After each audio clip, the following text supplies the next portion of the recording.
Los objetivos del trabajo son reconocer los diferentes tipos de dificultades sensoriales que puedan existir, conocer las causas de las diferentes dificultades sensoriales, emplear las adaptaciones en caso de necesitar una intervención educativa y detectar algún tipo de dificultad sensorial en el alumnado.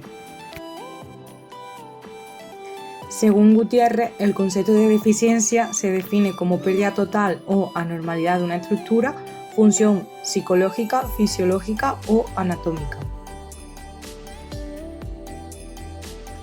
Mientras que la discapacidad es la total restricción o falta de la capacidad de llevar a cabo una actividad en forma o margen que se considera normal para una persona.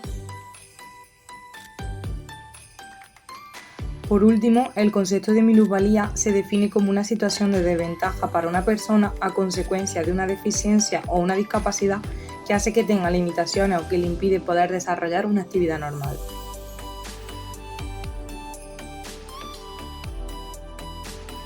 Según Edwards, al hablar de deficiencia visual nos estamos refiriendo a una deficiencia sensorial que está caracterizada porque los individuos que la presentan tienen de forma parcial o total dañado el sistema visual. Dentro de las personas que presentan discapacidad visual, lo podemos dividir en dos factores: el grado de pérdida visual y el momento de la aparición de esta discapacidad. Congresión de las necesidades en función de las áreas de desarrollo. En la intervención educativa, el docente buscará la compensación educativa del alumnado con discapacidad visual teniendo en cuenta en cuanto a su diagnóstico. Dentro de la intervención educativa encontramos medidas con las siguientes características: alto conocimiento de sí mismo y de sus limitaciones. Los elementos de acceso deben de ser sencillos. Favorecer las habilidades de autonomía personal. Los materiales deben de ser específicos y estar adaptados a su situación. Las actividades y la metodología deben de compensar su deficiencia y mejorar su proceso de enseñanza y aprendizaje, y se debe hacer uso en la mayoría de las situaciones del aula. La discapacidad auditiva es considerada una restricción que tienen algunas personas en relación con la comunicación o el lenguaje como expresión lingüística por causas individuales y los de un entorno menos asequible. Hay que tener en cuenta tres características que se pueden dar en niños y niñas con discapacidad auditiva. La primera es que los alumnos y las alumnas con una deficiencia auditiva pueden que tengan una limitación o una dificultad para el lenguaje oral y por eso será importante potenciar su aprendizaje implementando un lenguaje no oral. La lengua de signos es un recurso para la comunicación fundamental en las personas que tienen una discapacidad auditiva. Una persona oyente en relación con una persona que presenta un déficit auditivo puede rendir en la mayoría de tareas de una forma muy similar, en momentos donde le resulte de mayor dificultad y se podrían ofrecer una serie de recursos para que le resulte de menor dificultad.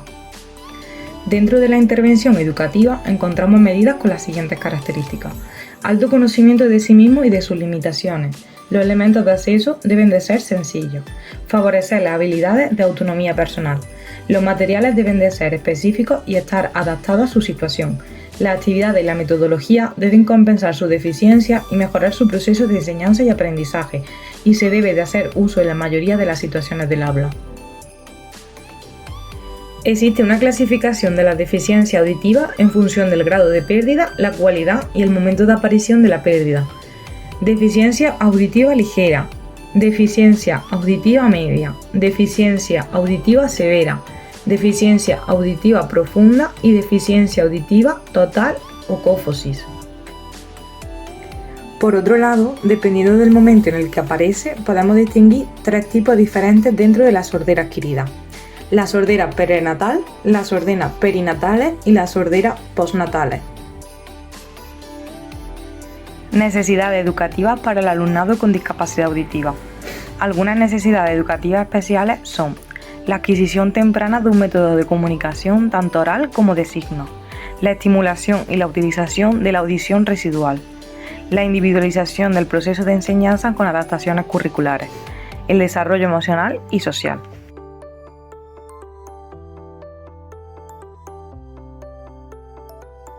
Alumnado con discapacidad motora. El alumnado con incapacidad motriz tiene dificultades debido a un ambiente que reduce las medidas de acceso, permitiendo su desarrollo personal más ajustado.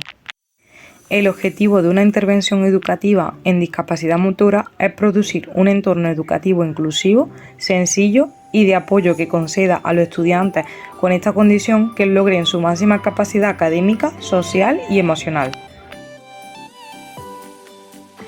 Algunos de los tipos y conceptos de la discapacidad motora son espina bífida, parálisis cerebral, traumatismo, anoxia, entre otros.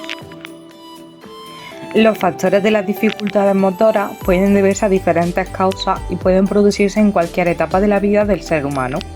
Algunos de los siguientes factores son factores congénitos, factores hereditarios y factores adquiridos en la etapa postnatal.